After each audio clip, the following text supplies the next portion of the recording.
Good afternoon, student. Today we start page number 8, chapter first, राजनीतिक सिद्धांत। इस पाठ्य पुस्तक में हमने स्वयं को राजनीतिक सिद्धांत के सिर्फ एक पहलू तक ही सीमित किया है। ठीक है, तो आज का जो हमारा टॉपिक है वो है राजनीतिक सिद्धांतों को व्यवहार में उतारना। किस प्रकार जो राजनीतिक सिद्धांत है उनको व्यवहार में उतारा जा सकता है।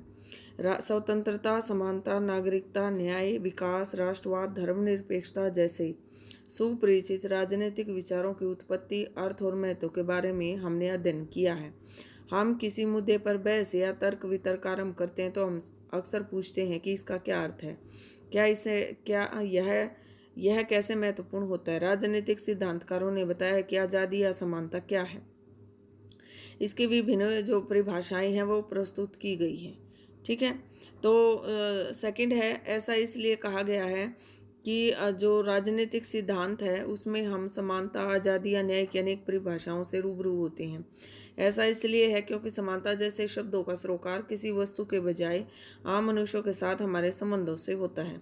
यहाँ बताया गया है कि हमारे संबंध दूसरों के साथ किस प्रकार के हैं। वस्तुओं के विपरीत मनुष्य समानता जैसे मुद्दों को अपनी राय रखता है और मतों को समझने और उनसे तालमेल रखने की ज़रूरत होती है। ऐसा करने की दिशा में हम कैसे बढ़ सकते हैं। चलिए हम विभिन्न जगहों में समानता संबंधित सामान्य अनुभव शुरू करेंगे।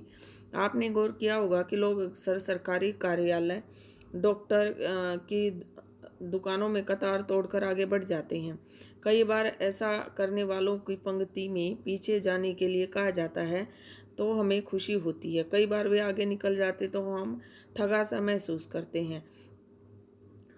हम इसका विरोध करते हैं क्योंकि हम जिनके लिए भुगतान करते हैं उन सामानों या सुविधाओं को पाने में समान अवसर चाहते हैं। इसलिए जब हम अपने अनुभव पर ध्यान देते हैं तो हम समझते हैं कि समानता का अर्थ है सभी के लिए समान अवसर।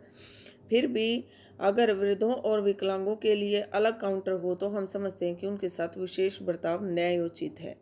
लेकिन हम प्रतिदिन यह भी देखते हैं कि बहुत से गरीब लोग दुकान या चिकित्सक के पास इसलिए नहीं जा सकते क्योंकि उनके पास सामान या सुविधाओं की कीमत चुकाने के लिए रुपए नहीं होते हैं। इनमें से कुछ लोग दैनिक मजदूर होते हैं जो घंटों पत्थरों की कटाई करते हैं या ईंटें बनाते हैं। अगर हम संवेदनशील हैं तो महसूस करते हैं कि यह अनुचित है। समाज में कुछ सदस्यों की बुनियादी ज़रूरतें भी पूरी न हों तब हम अनुभव से गुजरते हैं कि समानता में किसी न किसी प्रकार की निष्पक्षता बरती जानी चाहिए ताकि लोग अनुचित रूप से शोषित न हों और आर्थिक कारकों की वजह से प्रतिकूल परिस्थितियों के शिकार न हों।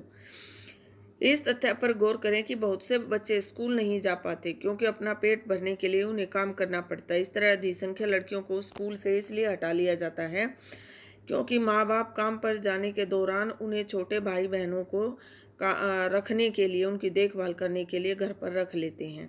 भारतीय संविधान सभी को प्राथमिक शिक्षा पाने के अधिकार की गारंटी देता है।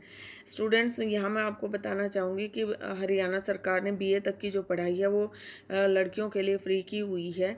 जो लड़कियां हैं उनको सारा सामान जो है वो फ्री में उपलब्ध कराया जाता है स्कूल में, और वो अपने भाई बहनों को भी साथ में लेके जा सकते हैं। वहाँ पर वो उनको रख सकते हैं और पढ़ाई भी कर सकते हैं।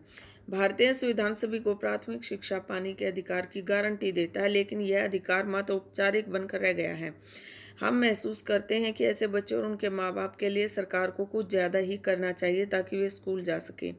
तो यहाँ मैं आपको बताना चाहूँगी कि सरकार के द्वारा बहुत सारी योजनाएं चलाई गई हैं। जो बच्चे बीच में पढ़ाई छोड़कर चले जाते हैं उनको वापस लाने के लिए भी जो कैंपेन है वो चलाए गए हैं। और ऐसे पेरेंट्स जो फीस नहीं डिपॉजिट करा सकते उनके लिए फ्री एजुकेशन के प्रावधान किया गया है। उनके लिए बुक्स हैं, कॉपी हैं, पेन हैं, बैग्स हैं, यूनिफॉर्म है स्कूल की, सब कुछ फ्री किया गया है। और तो और लड़कियों के लिए जो मंथली भत्ता है वो भी बांधा गया है ताकि ज़्यादा से ज़्यादा बच्चे जो हैं वो एजुकेशन ले सकें। ठीक है, इसलिए उनके सरकार के द्वारा बहुत सारे इस तरह के उपाय किए जाते हैं। ठीक है, इस प्रकार हम देखते हैं कि समानता के बारे में हम कई बार हम समानता के बारे में काफ़ी विचार जो हैं काफ़ी जटिल हो जाते हैं। खेल के मैदान में होते हम समान अवसर चाहते हैं। जब हम किसी एक क्षमता के शिकार होते हैं तो हम चाहते हैं कुछ विशेष प्रावधान किए जाएं, लेकिन जब हम बुनियादी ज़रूरत भी पूरी नहीं कर पाते तब समान अवसर मिलना ही पर्याप्त नहीं है। हमें स्कूल जाने या संसाधनों जैसे रोज़गार प्राप्त करना, अच्छा वेतन, रियायती अस्पताल आदि का अर्थ यह हुआ का समुचित बंटवारा जैसे अग्रगामी उपायों से सहायता पाने में समर्थ बनाया जाना चाहिए। इसका अर्थ हुआ कि निष्पक्षता को सुनिश्चित करने के लिए किसी एजेंसी को जिम्मेवार बनाने की ज़रूरत है। इस प्रकार हम समानता की अनेक परिभाषाओं के होने की वजह से समानता का अर्थ है इस प्रकार हमारी समानता की अनेक परिभाषाओं के होने की वजह यह है कि समानता का अर्थ प्रसंग पर निर्भर करता है। हमने इसके उस अर्थ से शुरुआत की जो स्वयं हमारे लिए और हमारा अपना विस्तार वंचित, गरीब, बूढ़े, बुजुर्ग, बाकी लोगों के लिए है। हमने इस अर्थ की हमने कई परतें खोली हैं। जैसे राजनीतिक अवधारणाओं के अर्थ को राजनीतिक सिद्धांतकार यह देखते हुए स्पष्ट करते हैं कि आप भाषा में इसे कैसे समझा और बरता जाता है, विविध अर्थों और रायों पर विचार विमर्श किस प्रकार किया जाता है, अवसर की समानता पर्याप्त है, कब लोगों को विशेष बर्ताव की ज़रूरत होती है, ऐसा विशेष बर्ताव कब तक और किस हद तक किया जाना चाहिए, क्या गरीब बच्चों को स्कूल में बने रहने के लिए प्रोत्साहित करने हेतु दोपहर का भोजन दिया जाना चाहिए। ये कुछ ऐसे प्रश्न हैं जिनकी ओर मुखातिब होते हैं। आप भी देख सकते हैं कि ये मसले बिल्कुल अव्यवहारिक हैं। ये शिक्षा और रोजगार के बारे में सार्वजनिक नीतियां तय करने में मार्गदर्शन करते हैं।